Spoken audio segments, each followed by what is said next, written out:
CEOs, and we will have a very fruitful and saturated meeting, I think.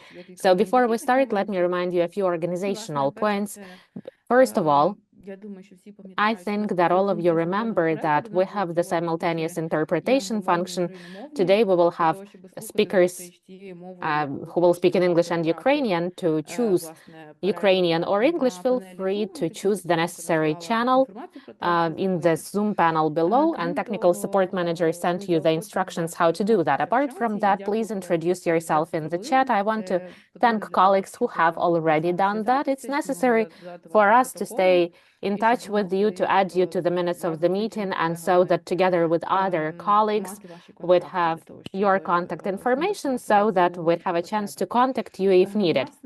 So apart from that, to wrap up the organizational points, let me remind you that we kindly ask you that not to use the AI note-taking tools because actually, we create the minutes of the meeting ourselves and we share them with you right after the meeting with different links. So you get the materials and all the information about the meeting right after the meeting. So no need to duplicate our work. And today, moving on to our agenda.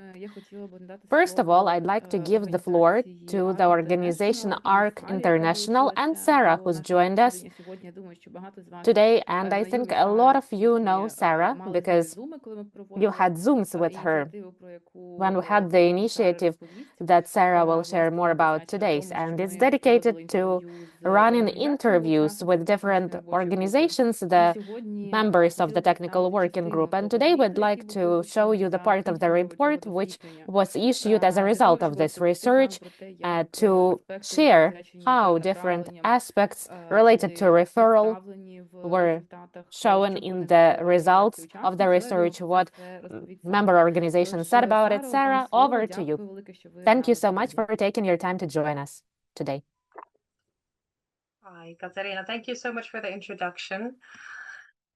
I am really looking forward to talking to you about this. Let me see so that I can share my screen.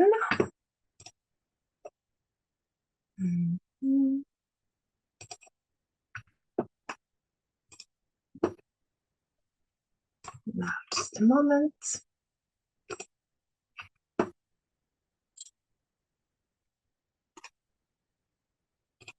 Can you see my first slide? Could you please tell me?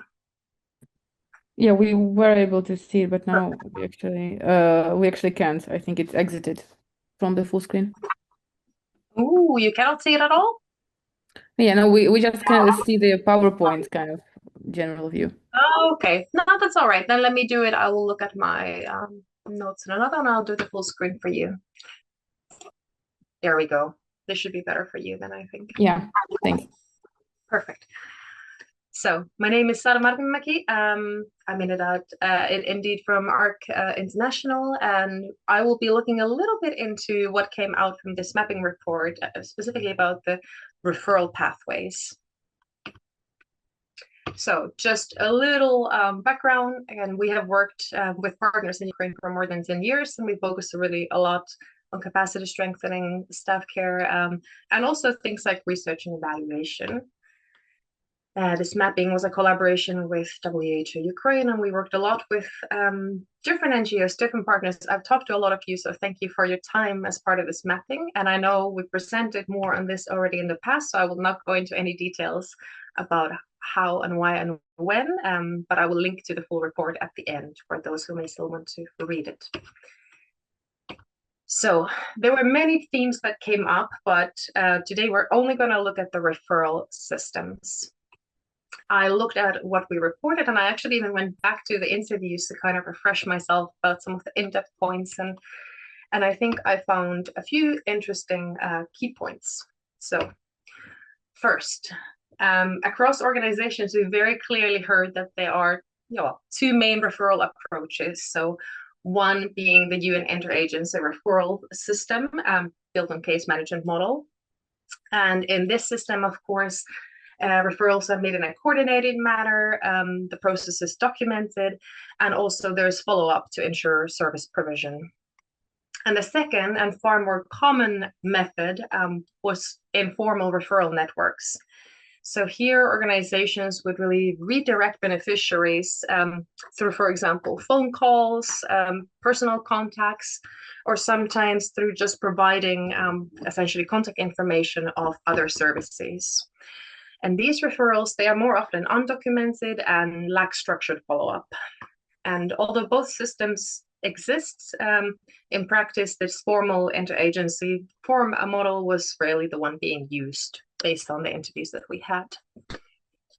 And there were some reasons that the interview is named for this. So actually, there were only 6 organizations that explicitly mentioned having case management system and using this. And the main reason was that the system was perceived as cumbersome. So many staff were not trained in using it or did not understand its purpose. Also, many interviews mentioned that their partners just preferred not to use it because it was simpler to call directly rather than complete documentation. This relates to the second issue, which was really capacity constraints, because these are significant. Structured follow-up takes time, personnel, and predictable service availability at the end of the day. And many organizations felt that they could not guarantee that a referred beneficiary would actually receive services, especially given the issues with capacity. So the use of the UN interagency referral system was more common amongst big international NGOs that operate in multi-sectoral manner and have protection teams as well. And these kind of big organizations could, of course, often do internal referrals on top of externally referring. So in practice, the referrals largely operated through informal and often highly relational networks. So most organizations utilize different service mappings, either the national level mappings or locally developed ones. And from there, the referrals really range widely in formality. So at the one end, you had simple phone calls, Viber messages, or sharing contact details. In smaller towns, we heard that referrals were often really personal because the staff knew different providers and they could kind of warm refer a client, so to speak.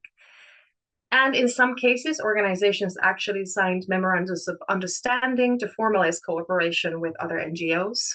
And some organizations had even begun to develop standard operating procedures for referrals.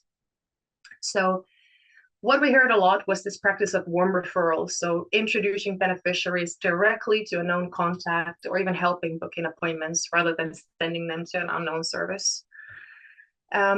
So we saw really strong cooperation, but most of these referrals seem to remain undocumented. So some organizations really explicitly also distinguish between referring or redirecting, saying, well, we cannot really say we refer because there's no case management. Now, beyond the referral method itself, there were also a couple of overall challenges, I guess, regarding referrals that our respondents frequently mentioned. So one of them was that referrals to government hospitals presented specific challenges. So the first one we heard was documentation gaps. Some told us that because the government systems may not generally use the interagency referral form, there's no shared documentation system or kind of formal feedback loop. So they would have to later call the beneficiary themselves to check if they were able to access the service. Second, quality concerns were sometimes raised, particularly around psychiatric services. So some respondents reported negative experiences that made them more cautious about referrals. And third, we heard about a kind of perceived disconnect between availability. So some reported that government hospital staff told them, well, there are mental health services available and they have capacity, they're not overwhelmed. But then field teams would still have or report difficulty referring. So there is some kind of a disconnect happening here based on what we heard. Then what we also noticed is this lack of clarity and consistency in referral system actually might have some broader implications as well. So when beneficiaries receive really different referral roadmaps from different organizations, it could create confusion and undermine trust as well. So not only in individual organizations, but kind of towards the broader response, humanitarian response. Inconsistent use of referral platforms could, of course, also affect visibility. So if some partners are not registered on coordination platforms, that limits the awareness of the available services. And yeah, without this kind of clear mechanism, you could say the referrals risk becoming a bit fragmented and leads to missed opportunities for coordinating care. But despite that, we really saw there was a clear momentum and also appetite for building a more functional system that would work for everyone. So a lot of people mentioned they'd love to standardize to strengthen the current system, since it's not something that everyone is using different things at the moment. So common suggestions included training on how to use the interagency referral form, or building understanding of why documentation matters overall, developing new SOPs for referrals, creating more functional localized referral networks, and establishing a clear national mechanism that aligns organizations around one approach. I think what's really clear is that these organizations, a lot of them really invest heavily in building partnerships and informal cooperations. And I think based on what we heard, the opportunity is in translating that kind of relational strength to more structured system that's not perceived as too taxing by the people who need to utilize that as well. So that are the main things that we saw in our reporting. If you still want to read the full report, there you will receive this presentation afterwards, and there's a link to it. And that was me. Thanks very much for listening. Дякую дуже, Саро. Thank you so much, Sarah. Colleagues, do you have any questions or maybe clarifications? Meanwhile, I kindly ask colleagues to send the link to the report in the chat so that everyone would have a chance to read it, because it's quite a big product which has a lot of different points related to not just referrals, but also to other relevant points in the work of MHPSS in Ukraine, related to the supervisions and different structured, non-structured approaches, well, you name it. So taking advantage of this opportunity, I'll recommend you to look at this report and read it. But if I may, Sarah, can I ask you about whether you think that this significant impact or this significant use of informal referral pathways is also a strength or a strong point of NGOs in Ukraine? And maybe it can also be something good by itself, or would you recommend us to promote some formal mechanisms more? I mean, I think it really has a lot of advantages as well, of course, because it can mean that people can access maybe support quickly. There's less administration, less heavy system for that. So I think that is definitely, that's definitely an advantage. And in especially smaller places, we heard that it works very well. Yeah, I see certainly a lot of benefits, the same as there are some disadvantages as well. I think under the current situation still, where there's still active conflict, still war, I can imagine that having a very structured system can be too taxing, it can be too heavy. So I would really love to see, is there a way to add just like a little layer of consistency for the now very informal system, and maybe that would already help. I'm really keen to hear what people on the ground have to say, honestly. And maybe the situation has changed in the past year, because we did the interviews, a little bit more than a year ago at the moment. So I don't know what the current updates are. Thank you so much, Sarah. Thank you for all your answers, for joining our meeting. And today, right now, we will also have a chance to hear about the updates and latest achievements. We will listen to building up the pathways of referral in the communities and oblasts, which is implemented within the All-Ukrainian mental health program. Today we have Viktoriia with us. She's the regional coordinator of the All-Ukrainian mental health program in Cherkasy Oblast, and Olha, her colleague from Uman community. And they will share the referral about this referral within All-Ukrainian mental health program. To have this connection between two presentations, let me highlight that when these interviews were taken that Saara mentioned, this mechanism was just being built. It was just like the beginning of the implementation, and now it's been a bit more than a year, and we can see that the referral processes are being built up all the time. They are scaling up, developing. The whole system is actually developing. So Viktoriia, could you share the key results with us in this area? Over to you. Hello, experts. Can you hear me well? Yes, we can hear you well. I can tell you that today I had a chance, negative opportunity, like not to join the event. Let me explain why. It's about referral. We have a live case today. Today is the joint action day when students of psychology faculty are taken to the organizations providing services in the region, and we show how the system works. So who are the mental health specialists? We inform them, and today we've just finished going to these organizations providing services, and in each organization we understood that we need the referral system. We heard it from psychiatrists, psychologists, clinical psychologists, specialists of the resilience centers. At each stage we discussed the importance of referral. Today I prepared the presentation,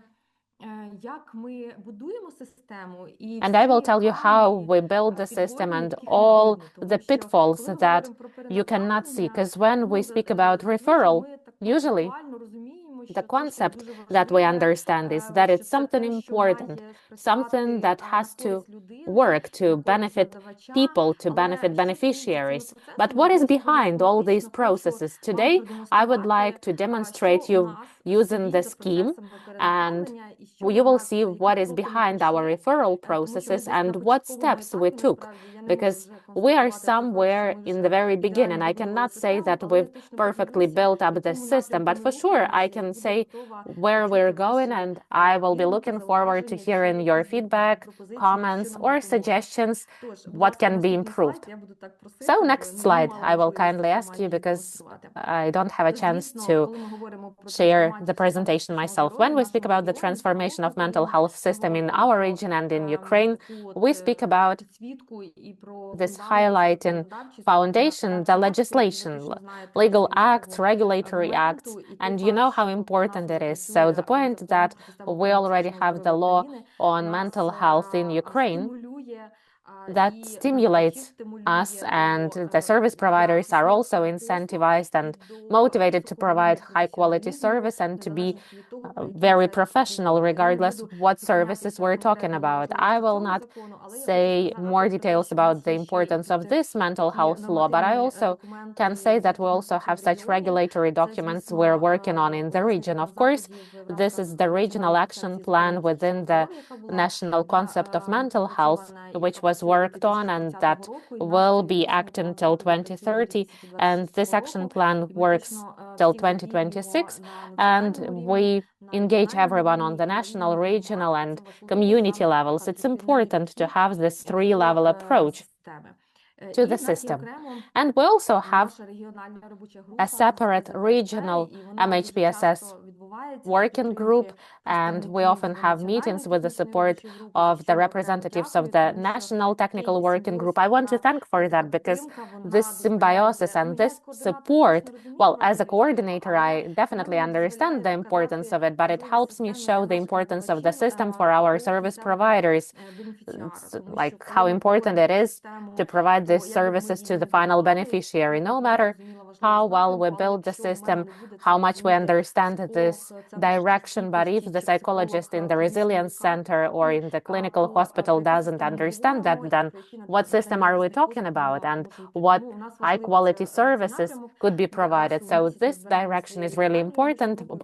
Once a month we have a meeting of the regional technical working group, and psychologists, representatives of all communities, psychologists from defense sector, from Ministry of Interior, and managers of all directions. They attended, and the consultants from the communities, because the participation from different levels helps us hear about different gaps that need to be worked on. Next slide. So, by the way, when I was preparing for this presentation, I tried to adapt my presentation to English-speaking participants, so I'm sorry if you see some mistakes in the English version, but I did my absolute best to at least share the idea with you. The levels of organizations I'm speaking about, it's the national level, starting from the Cabinet of Ministers Coordination Center with the support of the National Technical Working Group, on the regional level with the heads of the regional military administrations. The key points are the representatives of the regional working groups and engage in all the possible stakeholders. On the local level, it's the territorial communities, self-governance, and we have 11 representatives of the communities, specialists of mental health, and we will expand. We cooperate with different NGOs and governmental organizations. We receive a lot of support from them, mobile teams of psychosocial support and international partners. So, how do we get the opportunity? What gives us this network of consultants and community-based approach? Let me highlight that no matter how well we build on national and regional levels our institutional capacity and the system, if we don't speak honestly about what works well, what doesn't, if we don't run the mapping of the services, and if we don't see what's happening with the service providers, then we will not see the map. We will see just some local services on the map, but we will not see if the service works or not. So the feedback from the communities is highly important. The communities and the services in the communities and the specialists in the communities, this is our true mirror to understand what the service is like. So we may like it, I mean the reflection in the mirror or not, but it is true reflection. So it's scary to step into it. And, you know, I often go into the communities, but it's scary sometimes to go into these communities to see what's happening there, but it's important. So this approach to communicate with the consultants and communities helps us to develop the real needs assessment and mapping of psychosocial services, increase the quality of the services, and strengthen the sustainability. I always say that we cannot start projects for 3 or 4 months. We always think about how to build in this new system into the existing system in the community. So even when we get the support from international partners, we need to understand how to make this support sustainable in the community. So I want to thank the local authorities that they do that and build the program. So referring clients to different providers of mental health services depending on the needs, engage in communities of different sectors, including non-formal services of social, psychosocial support, and creation of the hubs for that, and like broad promotion. By the way, today I heard about the importance of this direction about the promotion from the psychiatrist working with the military service members and veterans in our clinical hospital. You know, even with narrowly specialized high-level services of the pyramid, the person says that the promotion and the work of mental health specialists and psychosocial support is truly important. That's what we focus on. Next slide, please. So that's what the system looks like. It seems like a perfect picture. Within all-Ukrainian mental health person, we have a person in the center, and the services follow the person, and there is interaction among the services. But how can we get this perfect result? Because coordination is not a scheme on the paper. It's when the person really gets the services, support, aid, and does not get lost on the way. So to have this perfect concept, to put it into the working community, we need to finish the specific pathway. Let me tell you more about it. 3 anchors of effective coordination to build up the system. That's mapping, It's not just the list of organizations and institutions, the mindset of the pathway that the person will follow, you know. You have to see how the person will follow this pathway, not through the perspective of the institutions or local authorities, but from the perspective of the person. The second anchor is referral. No matter how well we work on the map and no matter how well you can see all the services providers, but if the service providers don't know each other, if they don't have good relationships and they don't really understand why the person has to be referred, and if organizations are not motivated, not simply because they have to follow the protocol of work, but for real, the person needs to understand what he or she refers the beneficiary to. So warm referral is for sure when I know where the person will go, for example, to Olha from clinical hospital, or to Petro in the mental health center, or to Oksana in the veteran hub. I know for sure who will give me the feedback, who I should talk to understand if the beneficiary received the service. Because when the case is closed, it's not just when I refer the person, but when the beneficiary receives the service in the place where I referred the person to. And the last anchor is continuity. This is the cycle of continuous process. Referral has no final point. That is not one-way road. We need to understand that when we refer from one service to the other and the person has been in 3 different organizations to which he or she has been referred, this person has to know about the opportunity to go back to the initial referral point, to communicate with new experience, with gained new skills, and with the support, meeting some needs, maybe with new needs, or with the possibility to provide the feedback to the person who started the referral process. The responsibility, support, supervision, that is something that has to follow the person on each stage of referral. Next slide. Invisible infrastructure. Let me highlight the way we see it, because there is mapping and there is something that we understand, and how we look at the coordinator. So what we think about the coordinator or expert, what they have to be like. So what is behind that? What is the foundation? How it's been built? Actually, it's really important to train specialists in this case, because the pathways in practice, not on paper, is ensured by the motivated professional who has some gaps in referral. So psychosocial support is something that the person has in the whole pathway of referral. And this pathway has to be clear for everyone, not just for the service providers, but also for those who receive the services, to avoid the situation that the person is referred somewhere and nobody knows for what. So the person comes and says, I was referred to you for some reason. The beneficiary has to understand who referred him or her for what service. Even the best map will never work without trained specialists who know how the system of referral and coordination works, who understand well where we're going, what aim this referral is done with. Next slide, please. The second anchor, I said about the 3 anchors. First, coordination. The second one is warm, informal referral, not institutional protocol formal referral, but informal one.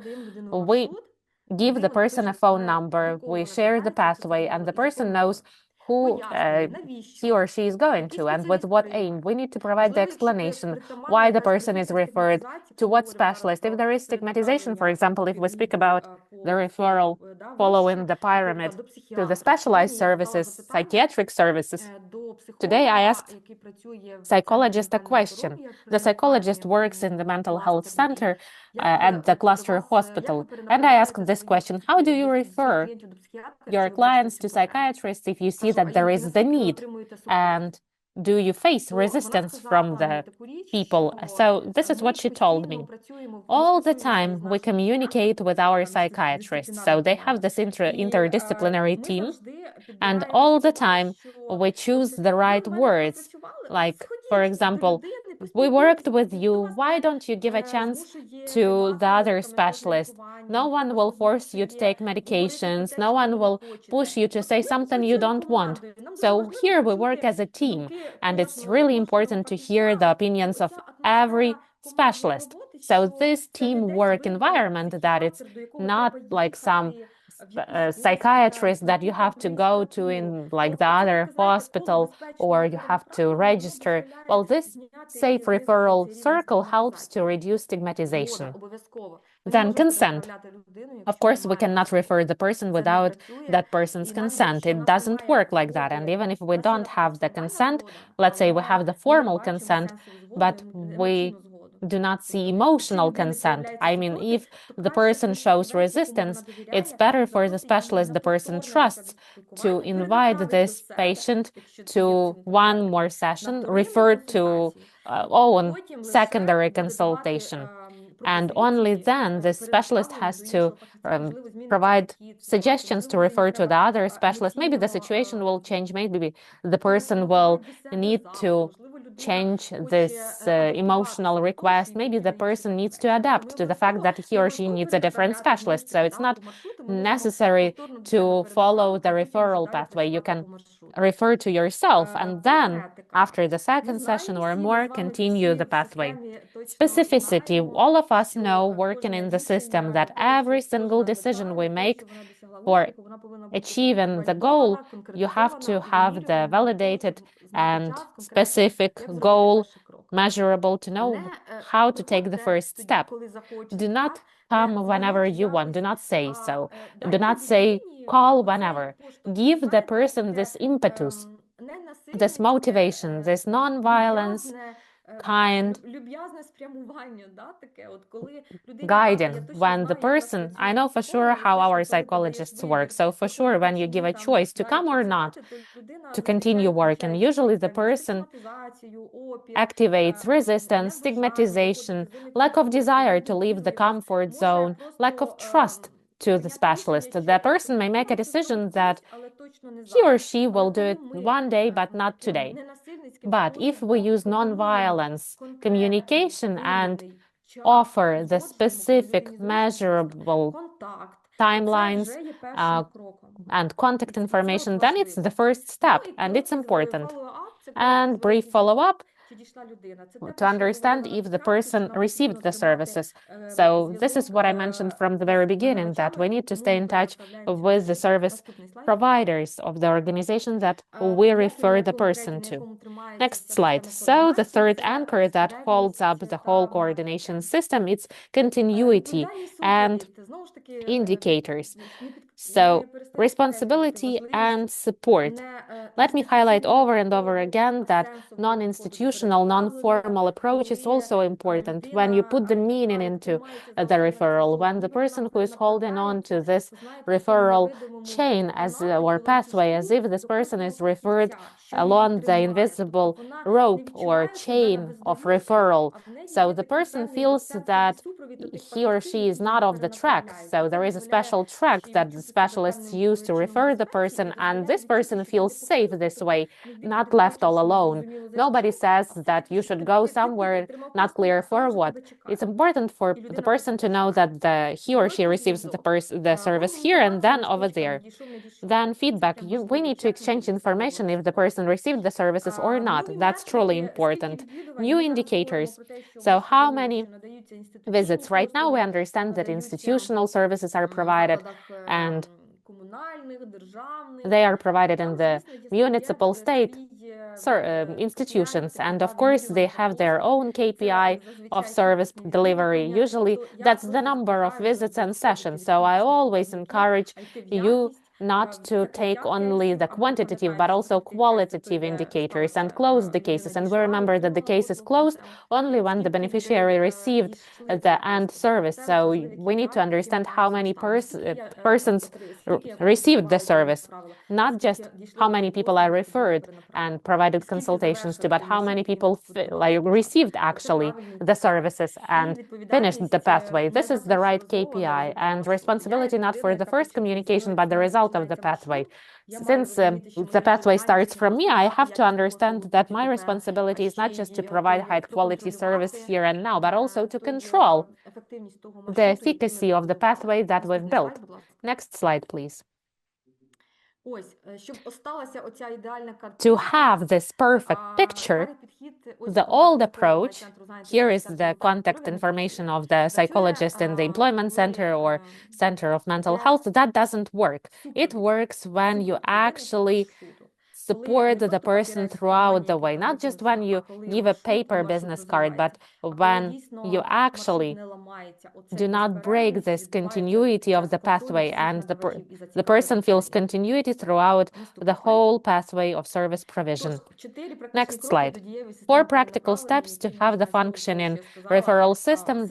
We can systematize all of that from everything I've said. So the first one is the map is like an algorithm. It has to be clear transition criteria and responsible persons on each stage. We do not just put a point on the map where the service is provided. We agree the rules of referral from one service to the other. The next step is the referral standard. It has to be clear and easy to understand. So we have to understand that the consent is needed not just from the beneficiary, but also from the provider. If there is no double-sided consent, then we will speak about the formal referral, which doesn't work. Then specificity and intersectoral cooperation.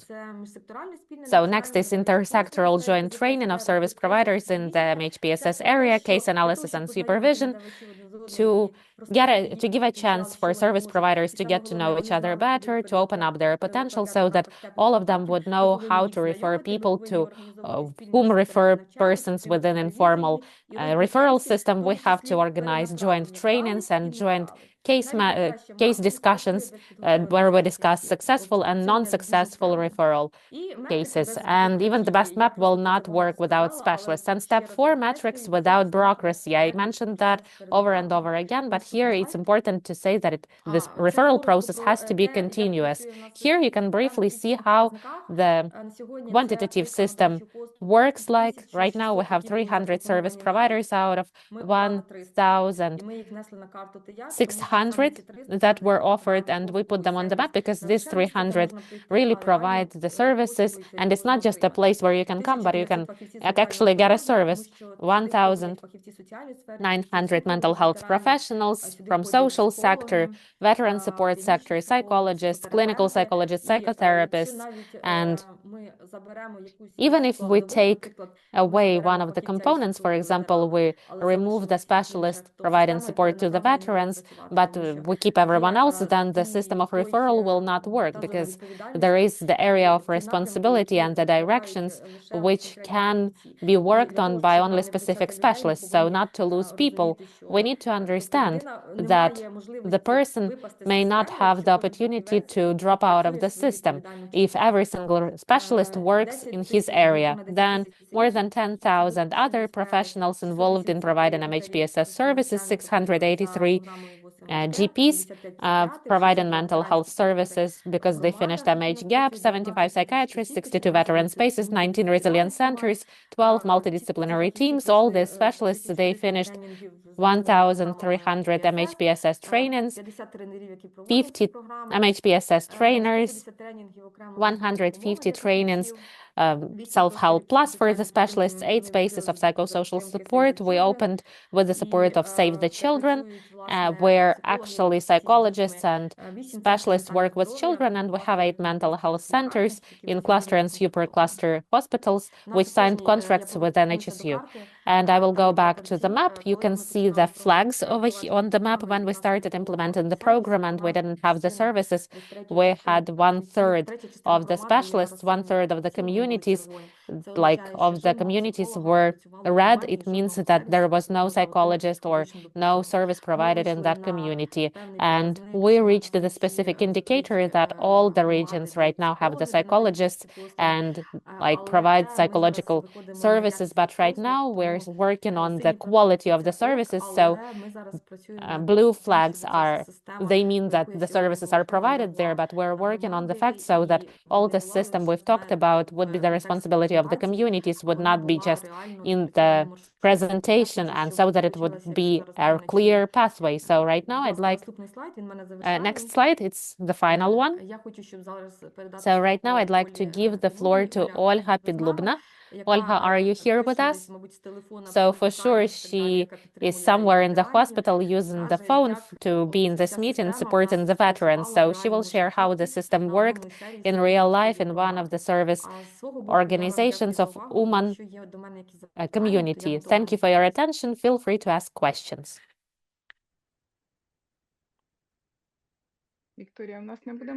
Victoria. Can you switch on the presentation? We don't have much time, so Olha, could you just share the practical experience?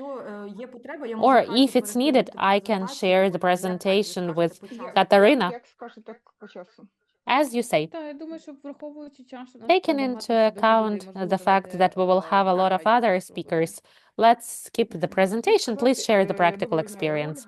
Hello, my name is Olha, a consultant and the head of proactive hotline of psychological support provided to the families of military service members. Let me say that the pathway of our services is a clear life system helping the members of the community to find necessary support and understand where all the services are. The logic is provided to the beneficiary where to go next.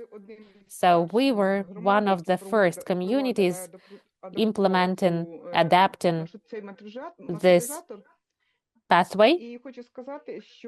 And I'd like to say that such benefits, for some reason I have the echo, so I cannot really understand why I hear the echo. Yes, we also can hear that. So for some reason, our technical support manager can't fix that. First of all, it helps to find support faster. The residents do not feel lost about where to go. It's easier to take the first step and make a decision about it. It covers all the resources of the community, not only of psychological services, but all the other services in one ecosystem. The referral is clear. If the first referral point is not suitable, it's clear where to go next, and it's visible. And the referral helps to direct the person to the necessary organization. Accessibility, efficacy, the service pathway. Sorry, this echo is just bothering me. For this aid to be as accessible and so that it would not duplicate efforts. So it's convenient for people and for specialists. First of all, for specialists, in each services, we have more than 31 service providers, providing organizations. So every specialist, 31 specialists we have, they have the clear pathway that has been revised 3 times already, and the specialists all the time use it. So I can say that the community residents, especially IDPs, they use this pathway map and they use it all the time. But as the head of proactive hotline, I'd like to say that in our work, we faced the need to monitor and run for the case manager to develop the additional program which helps outline the roadmap of psychosocial support, and this way highlight and support in the communities. At the same time, this system of referral is based on and is formed based on the referral map of mental health. And this way, the CRM of the system of the proactive hotline, we clearly track the referral of beneficiaries who called the proactive hotline, and out of 443 people asking for help, 176 people following this referral map were referred and they met their needs and the cases were closed. Sorry that we cannot share the presentation. You would see all of that in the slides. Thank you so much, Olha, and we are very sorry for the technical problems with echo. Thank you, Olha. Thank you, Viktoriia. That is truly important what you've said, and the progress is truly important, especially this change in the approaches, even in the philosophy of referrals, because what Viktoriia described about this warm, so-called warm referral, the way you name it, that it has some component of support, informal component of support, and in the process of referral, I think the person gets support via interaction with the team coordinating this pathway and supporting this person on the pathway. So could you please tell us what are the key challenges maybe in building up this system? Because I can truly see that so many specialists are engaged in the process. The numbers are impressive in Cherkasy Oblast, but at the same time, probably it's difficult when there are so many service providers. So what challenges do you have? We don't have enough specialists and service providers. I don't think that we will ever get to the point where we have many specialists. Today we spoke a lot with master degree psychologists that we need the army of psychologists, and every organization providing the services may face the challenges. For example, we have to step back from the specialized institutions and organizations, resilience centers or mental health centers, but any place where any legal, social, administrative, health, consultative services provided, there has to be a mental health specialist who will support the person in the process of service delivery, because mental health does not choose when something goes wrong, like whether you are at the hairdresser or at the appointment with the lawyer, or maybe you're getting some administrative services. Here, it's truly important. I said, we've highlighted about 300 service providers. So in the region, in the cultural hubs, youth centers, apart from mental health centers and resilience centers and specialized service centers, because people do not always come for the service and they do not always identify that this service is needed. People may say that I feel bad, I have difficulties, I have some problems, and we go into the safe place where we feel okay. And here it's truly about non-formal services and non-formal community. So if over there is a psychologist, the other day I had a meeting with the youth center and they have a psychologist and they work with youth. These young people will never go to mental health center in the hospital. Trust me, young people will not go to the hospital because they feel stigma. They have some associations that it's a hospital for older people. But when they run events on psychoeducation support groups in the youth hub center and there is a real psychologist who helps, then it truly works. What challenges? We always need supervisory support. We always need to work on the competencies of our specialists. Although my specialists of my region, they are so willing to take the trainings. I didn't say that, but let me say it now. Early in the year, we had two important trainings. We cooperate with the Coalition of Psychotherapists of the USA, so they arrived to us as a team of psychotherapists, psychiatrists, and doctors, and they provided the training on trauma-oriented approach, on trauma for specialists of broad spectrum, not just for clinical psychologists or psychiatrists, for mental health specialists, for specialists supporting veterans, social sector specialists, because they communicate with target beneficiaries the most, and they impact whether the person will go to a psychiatrist or not, whether the person will be referred the right way to this pathway or not. And more than 500 specialists finished this 5-day training. So it's not a big training, but for the specialist of that non-specialized level, it's important. We encourage all the mental health specialists to take MHGAP program, not only doctors, but all the specialists, so that they would clearly understand the importance of this direction, so that they would be able to run the primary screening of the condition and understand that the beneficiary needs the referral. If I provide a service and I'm not aware of crisis condition, I don't have the skill of psychological first aid, the skill of psychosocial support, how can I understand where to refer the person? So we need methodological support. We're building that. We need supervisory support, training support.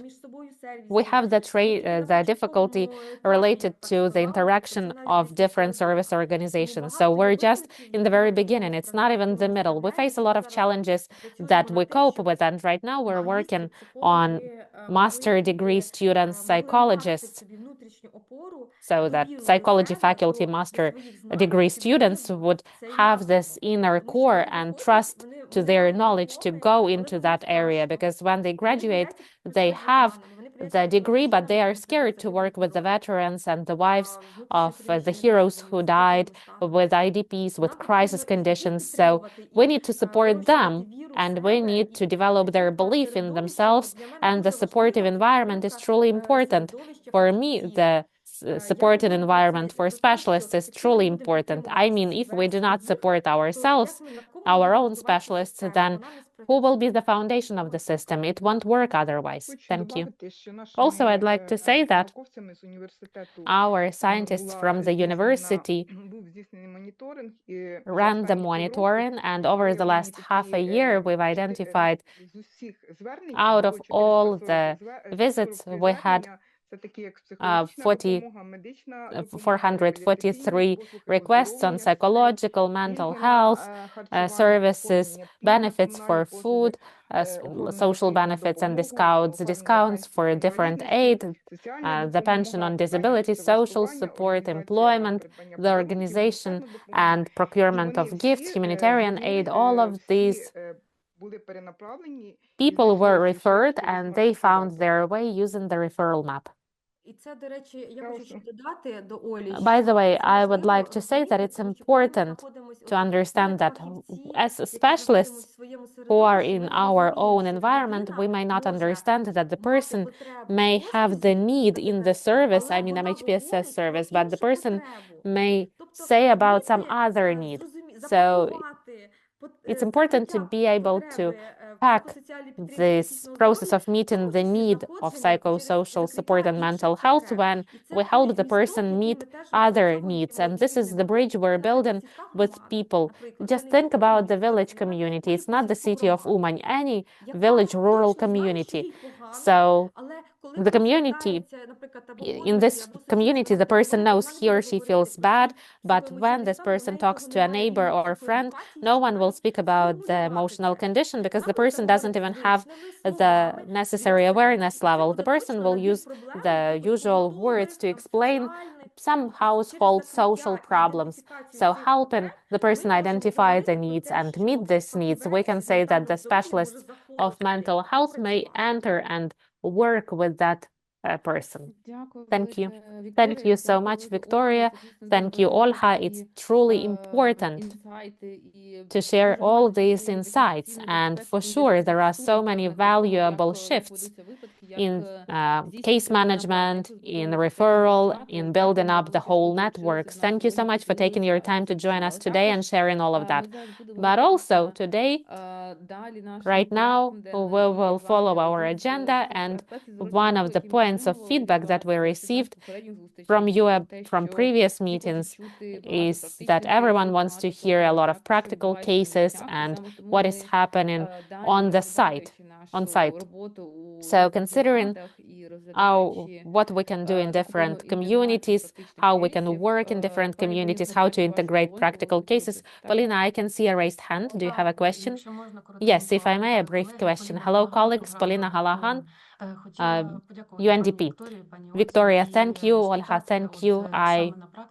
want to ask, you said in practice, the number of closed cases. So in your region, who is the case manager? The person, the beneficiary went to, or maybe a separate coordinator.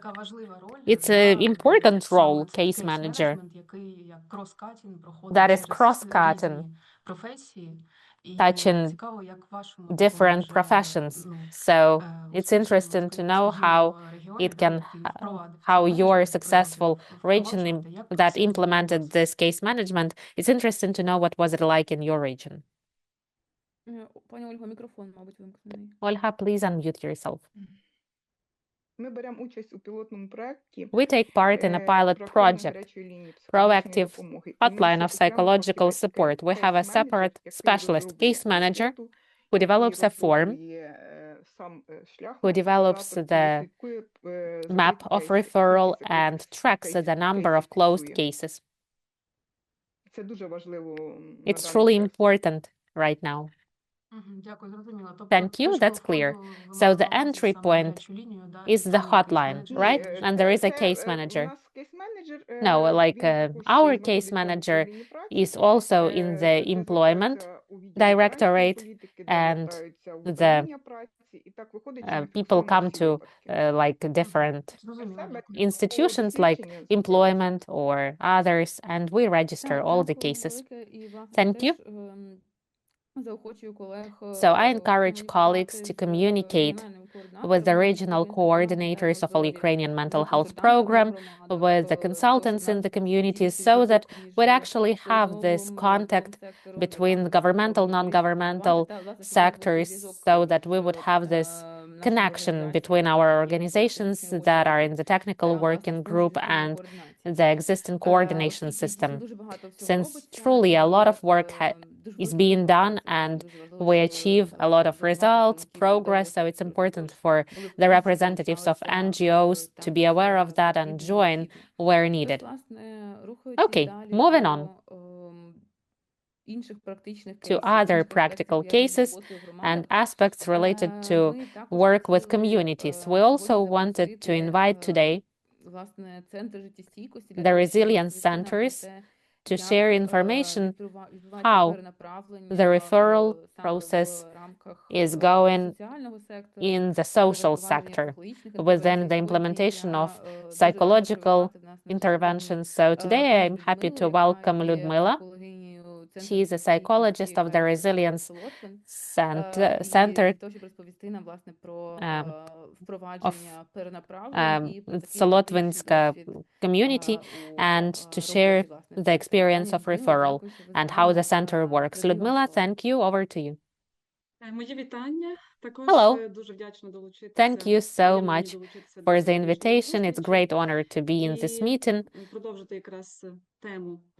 So let me continue this topic of referral. Today, I'd like to share my experience in referral as a psychologist of the Resilience Center, as you rightly mentioned, and also as a trainer and supervisor of the WHO intervention named Problem Management Plus. Let me show how the referral works within psychological interventions in the Resilience Center and why it is an integral part of high-quality care and support. So let me share how it works in practice, and it works effectively. Next slide, please. Thank you. As the previous speaker said, thank you so much. Truly, referral is not just a technical formality. There is a lot more behind it. This is the key component, key mechanism of the responsible, safe professional support, for sure, that helps the person, beneficiary, coming to us, to the Resilience Center, to get the necessary level of support that the person needs in the specific time when the person comes for support. Daily working, we meet with people in difficult life situations, and in these situations, it's important not to try to solve the person's problems or even work within one service. It's important to provide comprehensive services. Referral, for sure, is not about just paperwork and documents. It's about the limits of competencies and the limits of understanding the limits of competencies of the specialist. It's all about teamwork. First of all, it's about the safety of the client. In most cases in our work, I face the following situation, communicating with colleagues that they have a fake feeling that I cannot cope with managing the case, but it's about a different thing. When you refer, it means that you are providing responsible, mature care to the person. We do not keep the case. We do not try to retain the person with different approaches. We ensure the person has the access to the best possible support here and now. Next slide, please. Thank you.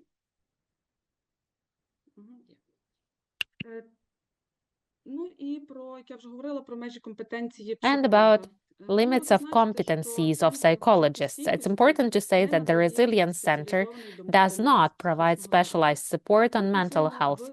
We work in this safety area with the request that we can effectively support with the help of short-term evidence-based approaches. Our focus is the development of skills to overcome life challenges and to build the capacity of the person to self-help in difficult life situations, and the implementation of the short-term evidence-based interventions like self-help plus, problem management plus. All of that is really effective.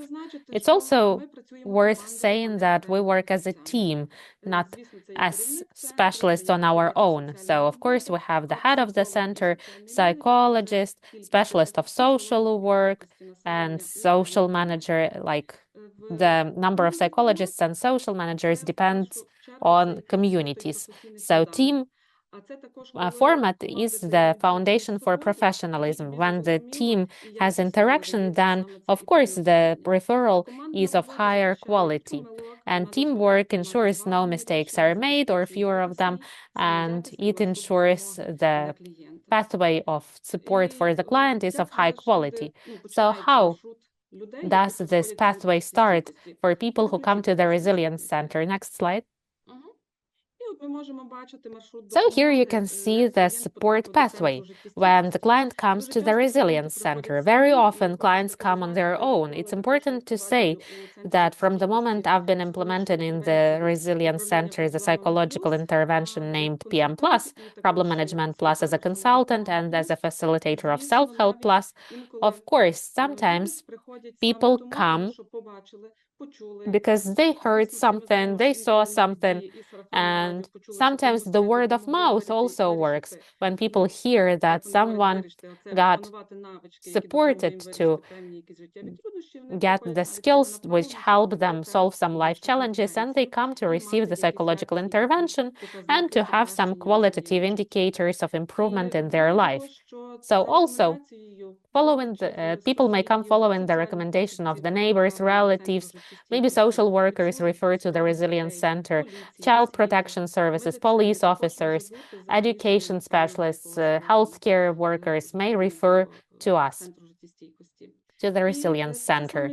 And this is the entry point into the system, providing support in the community. So the first and the most important stage in the Resilience Center, and I'd like to say that this is also the part of the pathway and the referral, is the first important step is needs assessment and the assessment of psycho-emotional condition of the person. After the assessment, the decision is made whether the service is provided, the order is issued, or we provide the reasonable refusal. At this stage, we identify what is the level of support that would be optimal and effective, be that group intervention or individual work or referral to a different specialist or service, or strengthening this support by a specialist from different organizations.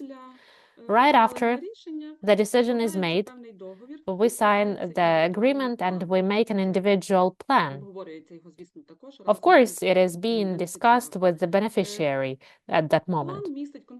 The plan has specific activities and timelines and responsible persons who are responsible for the implementation of that plan. And this plan is updated monthly according to the person's needs, and it also with the possibility to prolong it for up to 12 months. The plan often includes step-by-step approach, and it's really effective because it helps the person provide the necessary support level that meets the needs and condition of the person at that point. For example, Self-Help Plus. This is for the more Self-Help Plus is a group work for basic stabilization and building the skills of self-help. And PM Plus, when you need deeper individual work, when we see that working with a group of people following Self-Help Plus intervention, we can see that one person, for example, needs more profound individual work, then it's possible using the step-by-step approach and provide the intervention PM Plus to this person for more profound support for the person with specific difficulties. Or we can use the combination of the formats when you need the gradual transition from group support to individual one, or the opposite when we work, for example, within PM Plus individually with the person, and when the person, when the specialist sees that the person needs to be in the community, needs socialization, then it's possible to refer internally to a different specialist using the Self-Help Plus intervention, who is a facilitator of Self-Help Plus. It's important to say that the assessment of psycho-emotional condition is done right after each intervention, right after each psychological intervention. So what does it give us? It gives us truly important indicators. It helps track changes and assess the efficacy of interventions. It helps timely identify if the other intensive intervention is needed to the person, or if the person needs additional support from other services. Using this intervention, running the assessment after each session, after each intervention, after each intervention, not session, you can see that it's the point for referral. And the person working with the specialist being assessed also may feel the need, and then you will have this soft referral. And of course, it's not just about referral, it's about supporting the person. It's about gaining specific skills to help the person strengthen resilience and recover.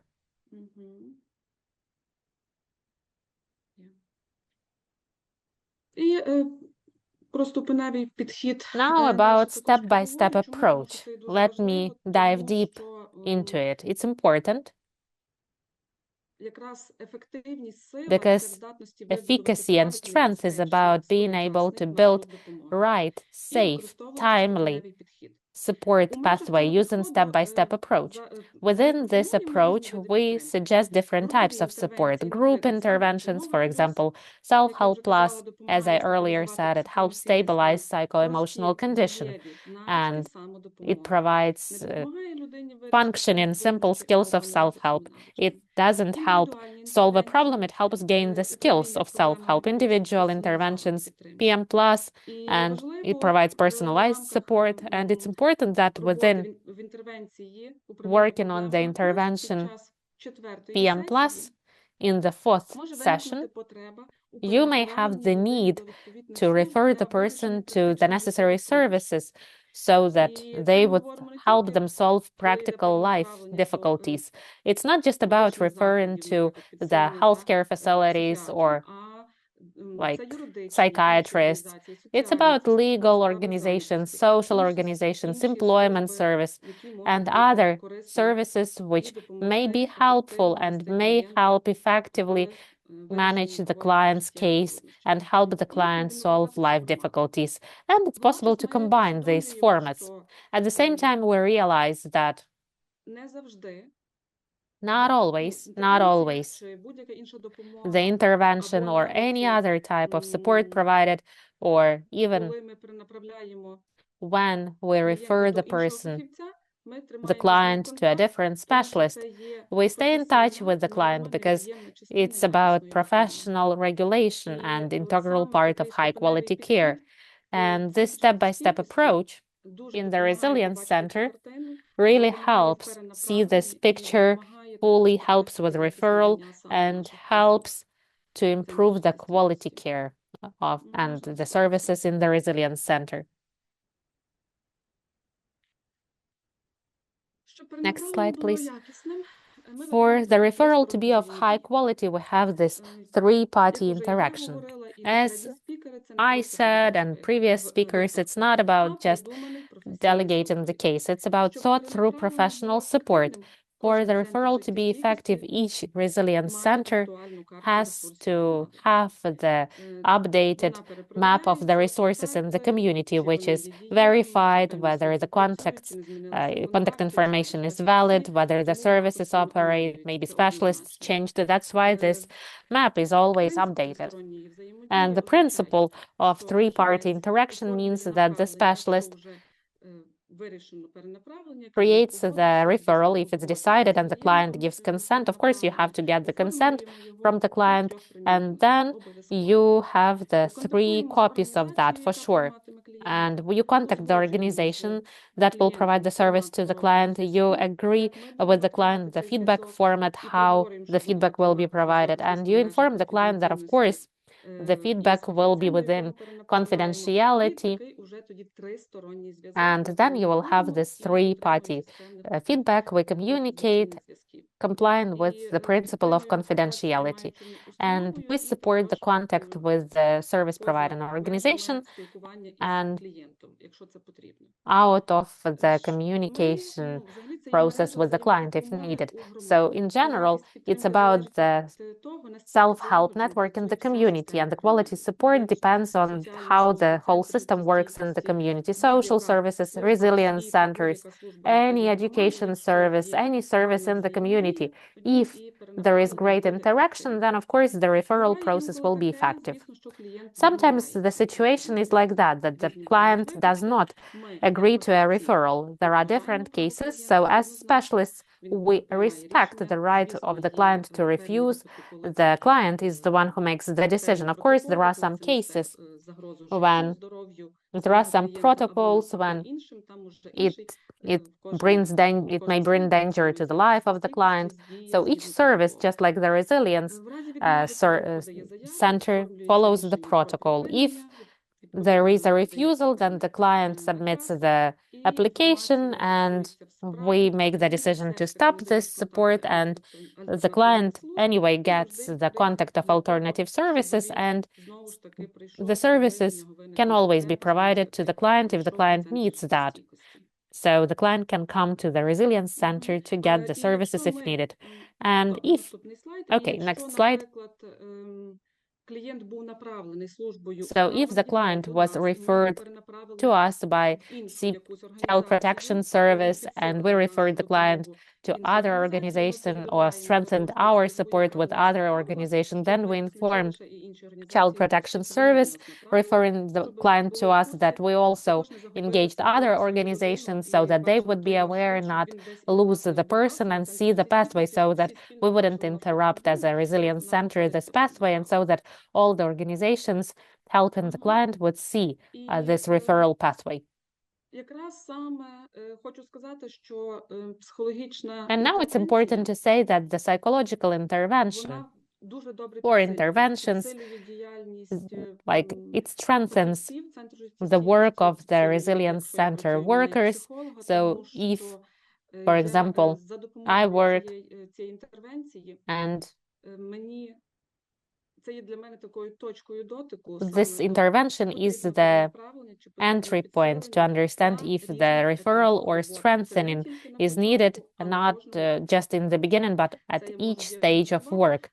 I may diagnose that with this evidence-based methodology. So let me wrap up saying that the system gets strong not when the system is trying to function by itself. Sometimes we falsely think that when the client comes to us, or when you have a case and the organization coped with the case by itself, then it's a strong organization. Working in the system, in the Resilience Center, out of my experience, I can say that it's not like that. The system gets strong when it builds cooperation, when it admits the limits of service provision, when it understands the limits of own competencies, when it has qualitative methodologies, materials to work, and when it ensures continuity of support, step-by-step approach, self-help plus, problem management plus, doing what matters in times of stress, responsible referral, all of that is a part of one ecosystem of aid and support. It's continuous contact and source of support. It continues this aid pathway.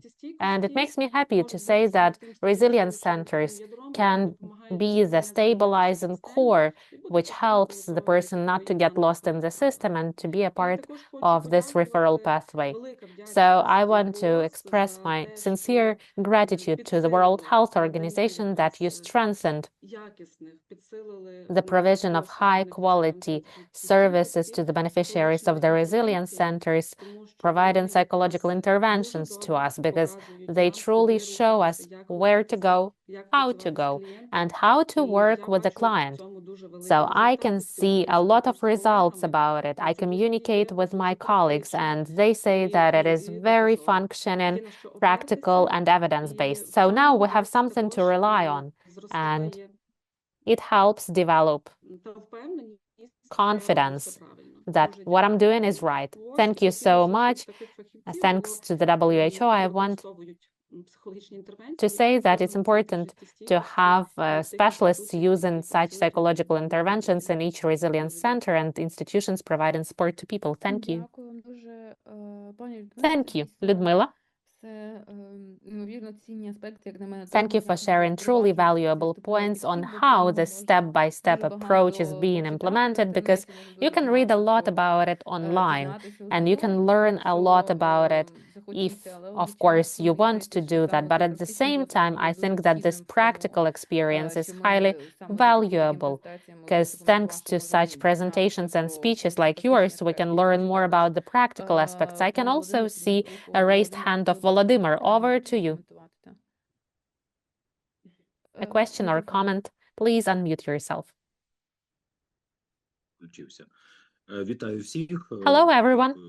Thank you so much for your speech, Liudmyla, for your presentation. I have a good impression about the work of the resilience centers. Now I have the understanding of how they work. So let me ask you a few clarifying questions, if I may.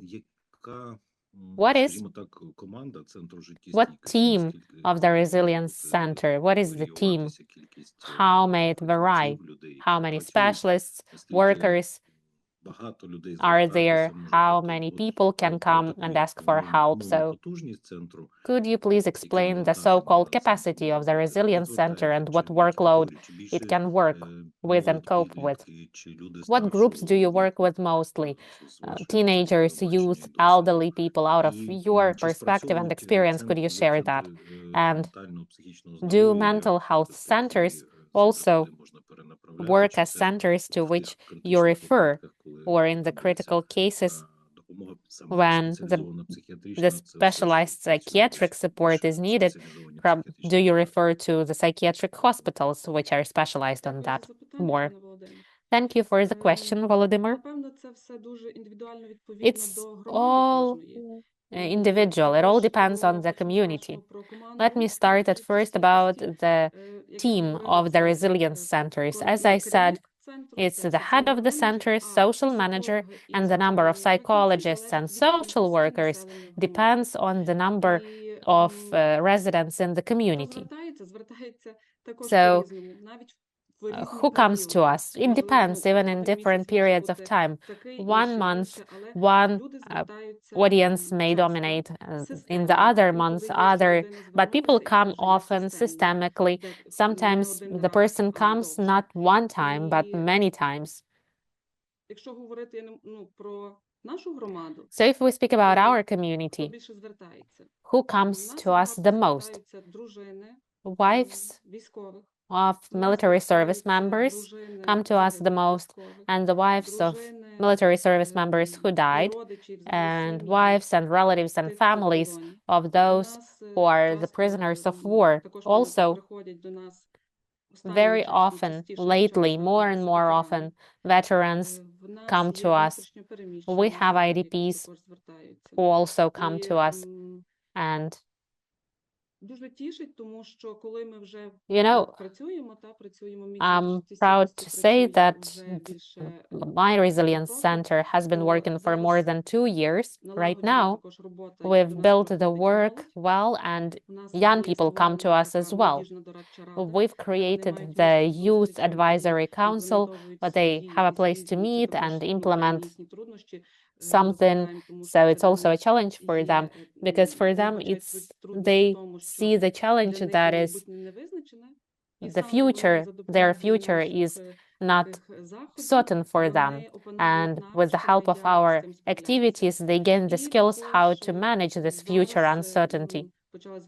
And also, more and more families of persons with disabilities come to us to get the resource, to get the support, because they face burnout taking care of persons with disabilities. And about the next question, how does the referral work from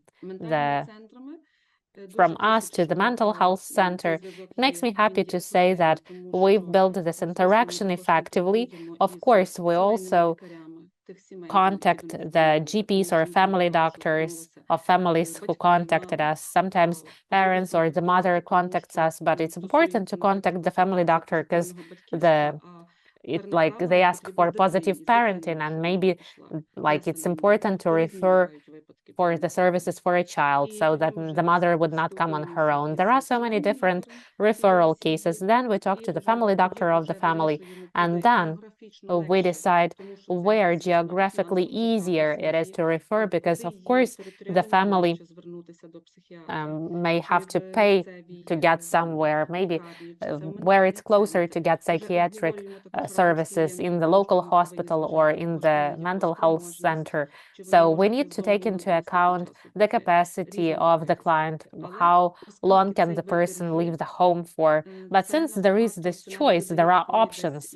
It gives psychological resilience.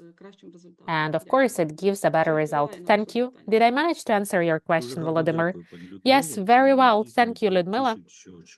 And it makes me happy to hear that this referral system is something that actually defends and protects the psychologist in the Resilience Center, because the person is helped to feel more confidently. Thank you.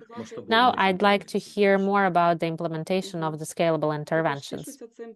Yes, it also makes me proud to say that, as a specialist, when I refer a person, I also need to provide the reasoning why I referred the person. So using this intervention, when we can see the results of the assessment after each intervention, there is something that we can use to explain our referral to the specialist, and we explain it to the specialist that we refer our client to. Thank you, thank you. Thank you so much, Liudmyla. Thank you, Volodymyr, for your questions.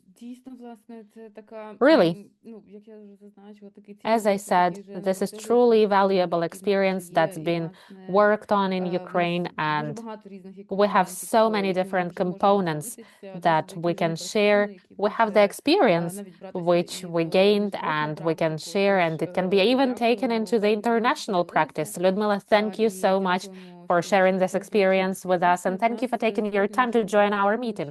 And we have 2 more speeches in our agenda, which will help us look at the referral process from a different perspective. You know that we do our absolute best to have this meeting sharing different perspectives, as many as possible, relating to one topic or the other. Now I'd like to give the floor to Alexander, who's joined us on behalf of the health cluster.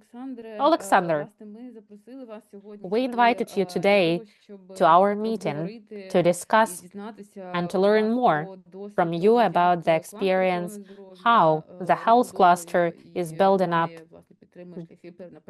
the referral pathways and what pathway you have. So could you share your experience? What is this referral system like in your cluster? And maybe you have some specific cases where you've successfully managed to organize the referral. Maybe you had some case that you remembered. Could you share some practical experience, maybe? Hello, everyone, colleagues.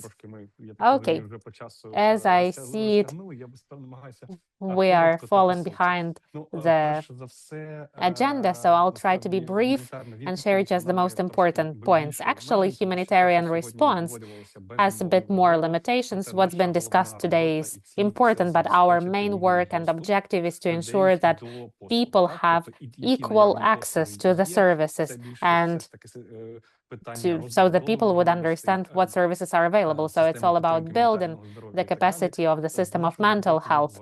From our perspective, on our end, we speak about the access to the services so that it would be equal for people who are closer to the front line, or like for people who get evacuated, so that in that moment they would have the access to the services.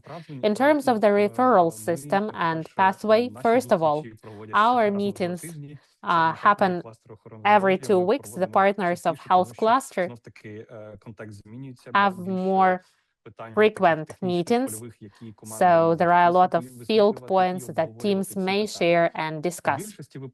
In most cases, when we speak about MHPSS, of course, mostly we contact the technical working group because we truly rely on you and your experience and the care and coordination you provide. But if we speak about the specific cases when we try, let's put it this way, to approach more systemically to referral process, for example, people who get evacuated, who stay for a while in the transition centers, then the team comes every day. It may be a different team of a doctor and psychologist, and people may be there for a few hours, but some people, they stay there for a few days. So if, for example, more long-term care is needed,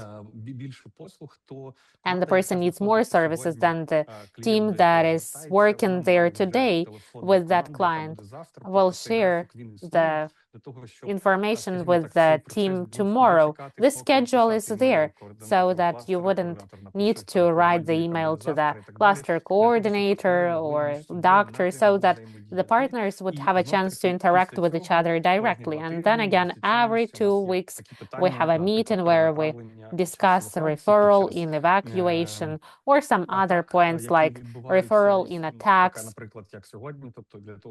like today, so that teams would come to the location on the spot and provide support. And in the future, the complex cases, what do I mean by complex? For example, the person was in the house in attack and the physical health was affected. The person gets hospitalized, and in the hospital, admitting the casualties, like the hospital communicates with partners and inform about the needs. For example, that this person had the blast injury or Akubara trauma or any other type of trauma. They inform that we think that the psychologist should also help this person, and then the psychologists go to the hospital. Psychologists from NGOs go there and provide different interventions for the persons affected by the attacks. That was the first point. The second point is about evacuation and the sustainable support that is provided. Then again, it was a great comment that every single organization in the center has to aspire to provide all the services according to their objectives. And then if it goes beyond the competencies of the organization, this organization has to refer such cases to other organizations. So since the projects are more long-term, normally sustainable humanitarian projects are more long-term, then in these projects, partners get to know each other better, and there are a lot of roundtable discussions where we discuss a lot of points, like who can do what to help to build this map of support. And lastly, the limitations for referral. We think that the health cluster has some limitations related to sharing information on public level. All the information about partner presence is limited to the district level. So if you operate in a specific district, we can share with you. You can have the public access to the dashboards and analytical charts of the cluster. You will see what organizations work and where in your district. But if you need to get more information on the community level or like level of municipalities, unfortunately, this information is not in public access. It was our responsibility before the Ministry of Health. And we provide this information manually, let's put it this way, to understand what is happening and to refer people so that they wouldn't be left behind without any support. Actually, I tried to be brief and concise. I can stop there. So if you have any questions, feel free to ask. I will gladly answer them. Thank you. Thank you so much, Alexander.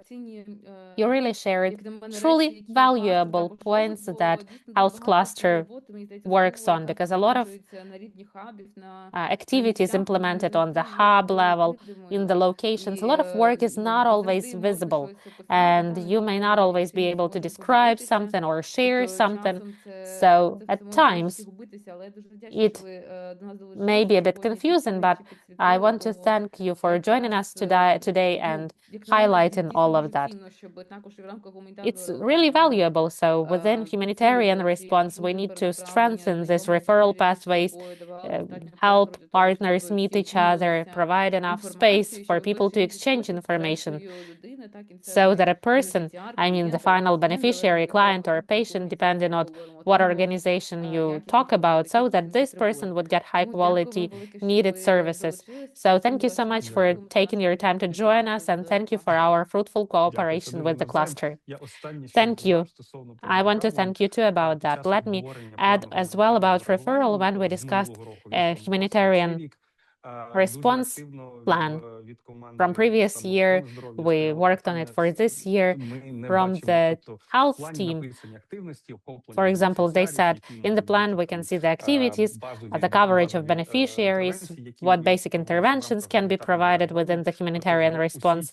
But in all of that system, what's missing is referral, because we do not track them in the way that we should, because it takes a lot of work to refer the right way and to interact. It takes a lot of time, a lot of working hours. So this communication, unfortunately, is not tracked by no means.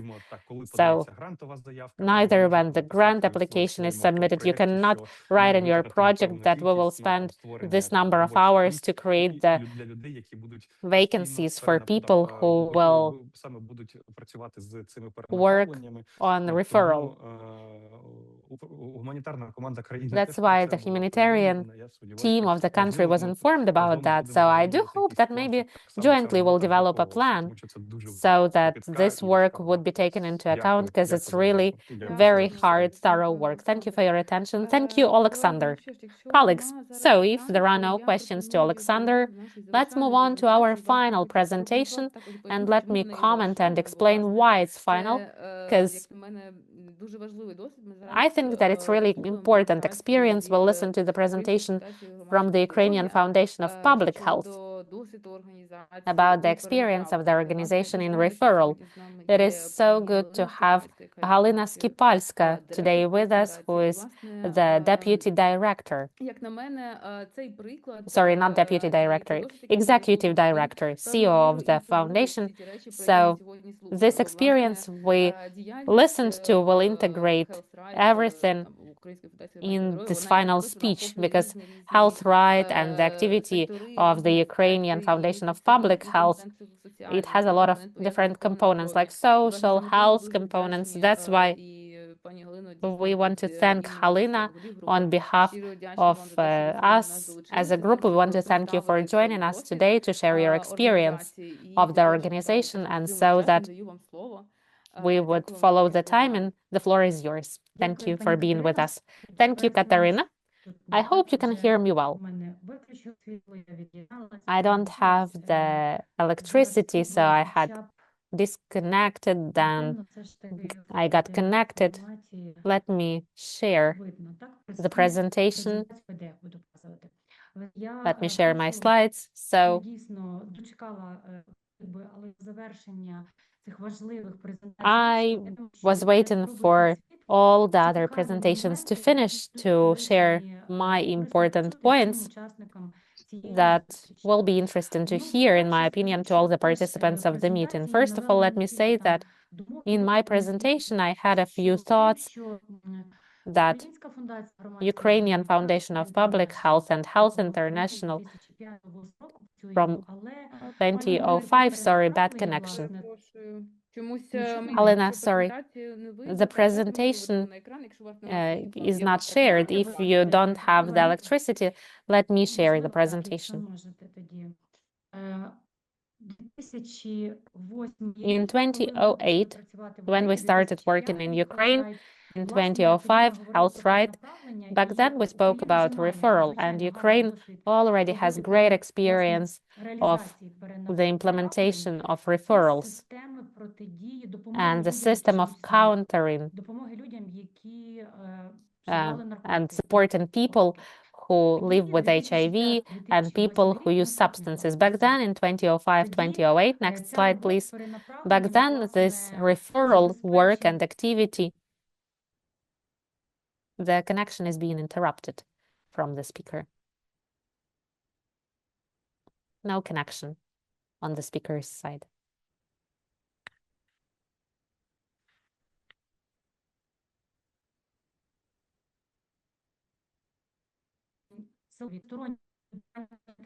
Interrupted connection. So this system is worked on.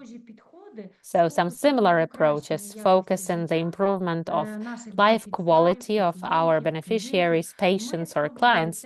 We tried to implement it in the humanitarian response area, which overlaps with case management and the resilience of community services.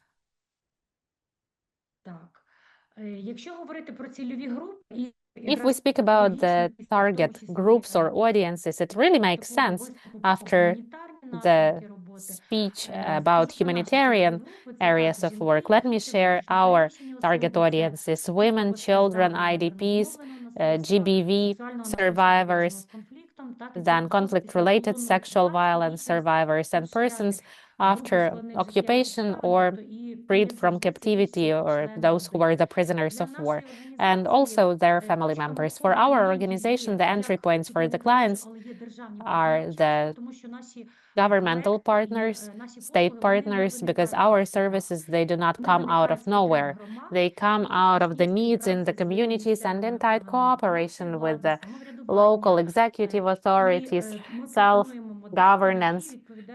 And we suggest models which meet national standards and requests for the reforms implemented in Ukraine. That's why a lot of clients, like there was the presentation from the Resilience Center, a lot of clients are referred to us from the local authorities, partners, and other NGOs, different hotlines, call centers, and police officers, and even businesses.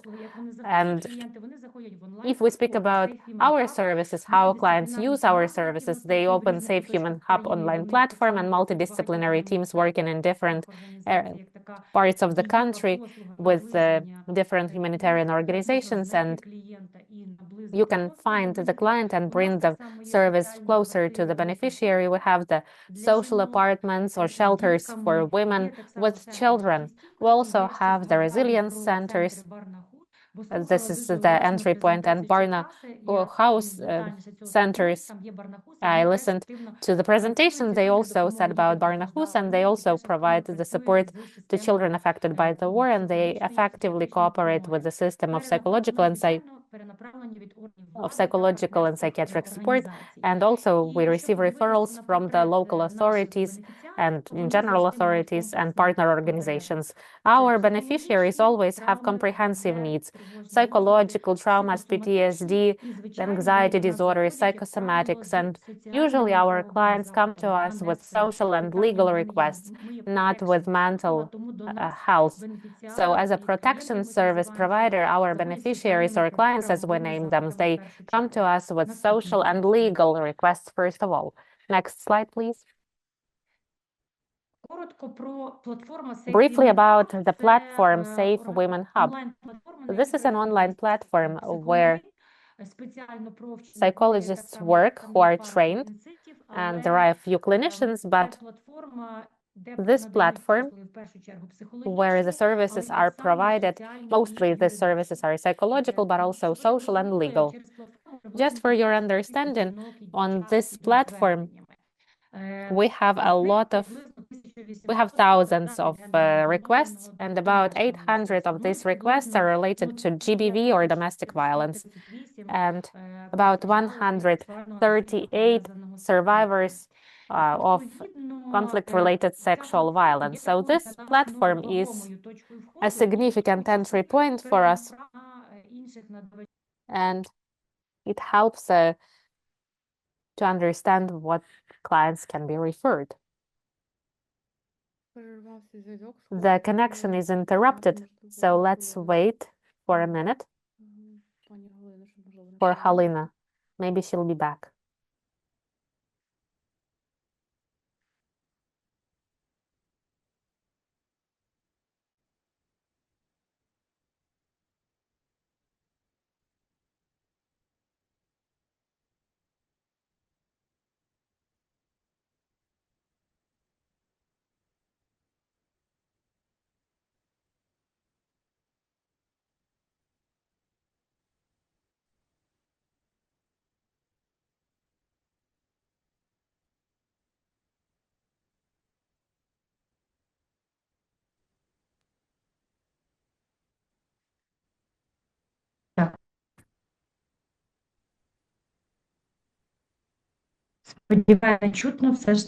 I hope you can hear me. Sorry, my connection is being interrupted. If we speak about this online platform, it's one of the entry points. Next slide, please.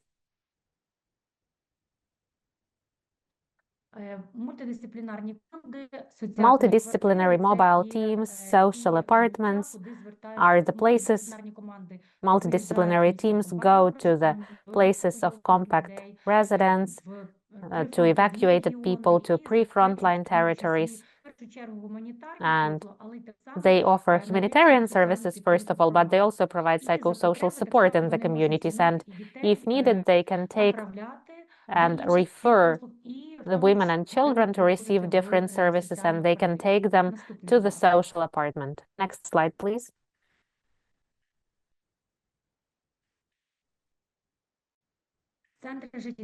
Resilience centers. You heard about them in detail from previous speaker. In Kyiv, we have 3 of them, 2 on the right bank, 1 on the left bank, and the resilience centers are the places where our beneficiaries, community residents can receive psychosocial services and support. Depending on the community, for example, center in Mykolaiv has 1 target audience. Center in Solomynsky district, in contrast to the center on the left bank, has different target audiences and different requests. Next.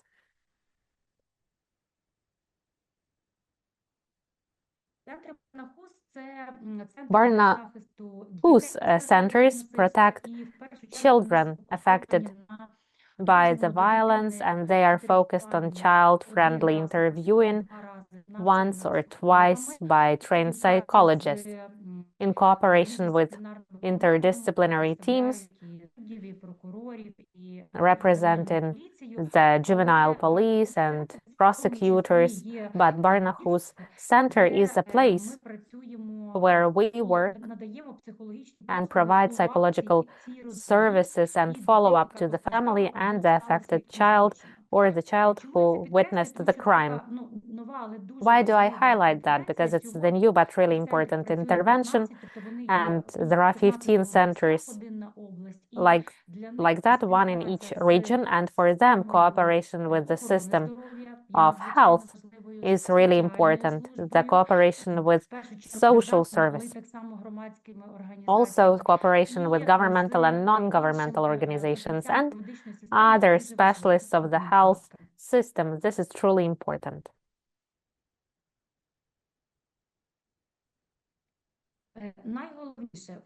The most important thing about the referral pathway, we spoke about internal and warm referrals and referrals especially to the governmental institutions, since our beneficiaries come to us with really sensitive issues, especially if that's related to GBV, domestic violence, or chronic diseases. Of course, all these points, they go hand in hand with confidentiality of information. And in case we refer, we sign, for example, the colleague who shared the presentation about the Resilience Center. Of course, we share the contract with the beneficiary, and then this referral is more warm. And at first, we run the primary assessment by case manager of the foundation, then psychosocial support is provided. Well, of course, depending on the resources. For example, this may be the client of the Resilience Center who may want to receive consultations on the online platform, because this way the person may have the consultations free of charge with a specialist. Or maybe the resilience centers or mobile teams refer to us. We stay in touch. And such interventions, they include crisis stabilization, psychological techniques, work with trauma. We always try to understand what support format is needed for the family. It's also about the development of self-regulation skills, if there are no medical contraindications. So since we always look at our beneficiary from a comprehensive perspective and think about how to improve his or her life quality, it means that we try to help our beneficiary even to have a signed declaration with the GP or family doctor and to receive the support and aid in the primary health care. That's important.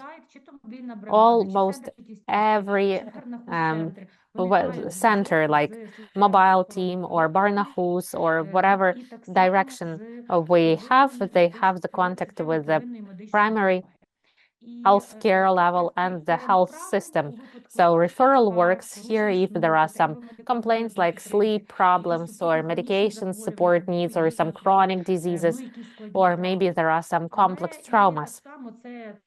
But also, it may be about something else like children, vaccination, and in general, we help the beneficiary contact.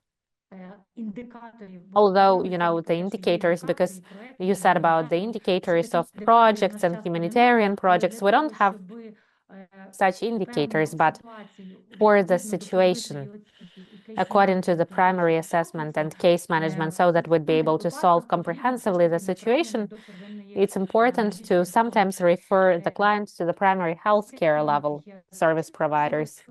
Then psychotherapeutic and psychiatric specialized care. We also, Ukrainian Foundation of Public Health ensures the support and assistance for the client on each stage of coordination with the services. Let me share an example. A beneficiary has a child. They ended up in one of our social apartments. There are 7 of us in the country, and there was a request from Child Protection Service because this woman from the maternity ward was transferred to us, and in the regions we work with, we have memorandums of understanding with maternity units. And before that, this woman lived in hostels and at the railway stations. After she left, her partner, who committed the physical and sexual violence to her and older child. Before she gave birth to a child, she was addicted to substances. In 3 days of living in social apartment, the beneficiary had a nervous breakdown, we can put it this way, and she showed aggressive behavior to other residents of the social apartment and to the social workers. At the same time, she didn't let anyone come close to the child, and all the time she kept on calling somewhere. It wasn't clear whether the phone calls were real or just imaginary, and in her conversations she used a lot of the bad words, and she didn't pay attention to social workers' comments. And the workers of the social apartment made the decision to call the police for the safety of the residents of the social apartment, because the situation got really difficult. And after the police communicated with the client, the police called the psychiatric team and the representatives of the juvenile police, because the client threatened them and she was very aggressive. Let me highlight that there may be a lot of questions about this situation, but this situation was really coped with well. After the doctors of psychiatric care examined her and cooperation with the workers of the juvenile police, the client was referred to a psychological support hospital for treatment, and at the same time there was cooperation with the Child Protection Service and juvenile police, and the social apartment engaged the grandmother of the child for the time while the client is being treated, so that the grandmother would take care of the child. So of course, it's not a positive case that I share, but it is an absolutely real recent case from the work of one of the social apartments. And unfortunately, there are a lot of such cases, and they are complex and traumatizing both beneficiaries and, I'll be honest, the workers as well.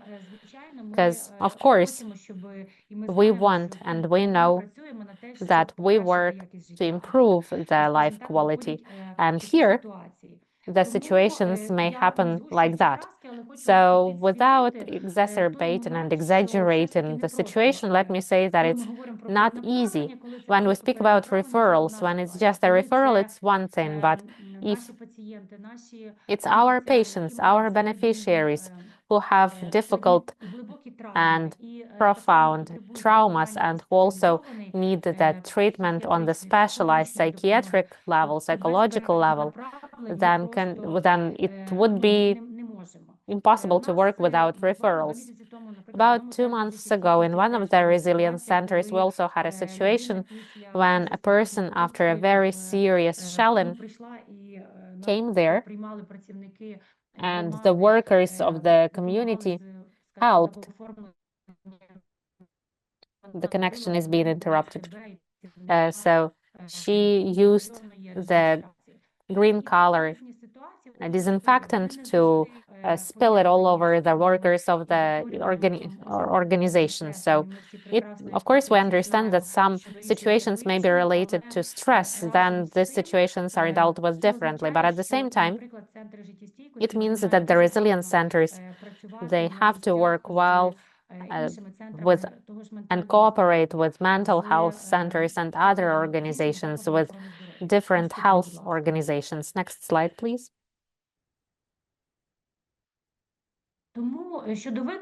So about the challenges, to sum up, it's the absence of the unified referral protocols on the national level, unequal integration of MHPSS services in the primary healthcare system, and its limited accessibility of specialized psychiatric care in specific regions and communities. It's like, of course, we can dive deep. Some people need to be brought there, or you have to have a mobile community outreach team, or simply provide transportation for the person. Then different preparation and training level of primary healthcare facilities on trauma-informed approach. And the next challenge is short-term funding of humanitarian programs, which impacts the quality of work of our specialists. And, for example, we need to engage resources to prepare the specialists, and then we need to fire them, or after a short period of time, we will have to hire new staff again. And the recommendations, of course, we need to standardize the referral mechanisms between the governmental and non-governmental systems. It's important to integrate. I know that the WHO and this group is working hard to make mental health work integrated as a systemic component into primary healthcare level.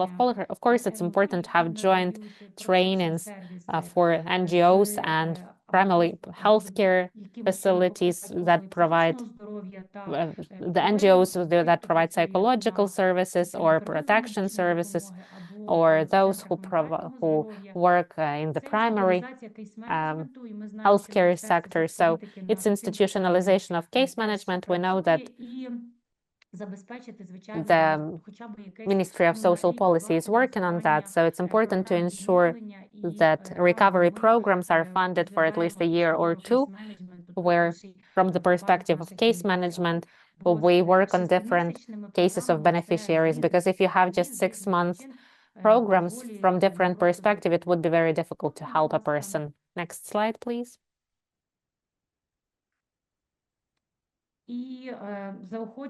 So please, if you want to learn more about the work of the Ukrainian Foundation of Public Health and Health Rights, feel free to open our profiles on social media, contact me. We're always looking for clients who are willing to join us, and we can also be a part of your referral system. Thank you for your attention. Thank you so much, Halina, for this comprehensive overview of different services and the whole diversity of your organization's activity. I think that colleagues actually learned something helpful for themselves, and I encourage everyone to build this bilateral contacts, and feel free to contact Halina, Ukrainian Foundation of Public Health, and build this referral pathways among organizations. I think that this experience is truly valuable, taking into account how many years it lasts and covering different contexts, starting from the very beginning of 2000, when the situation was different and the services were different and the target audiences were different. So I think that we really need to exchange experience. It's valuable, it's important,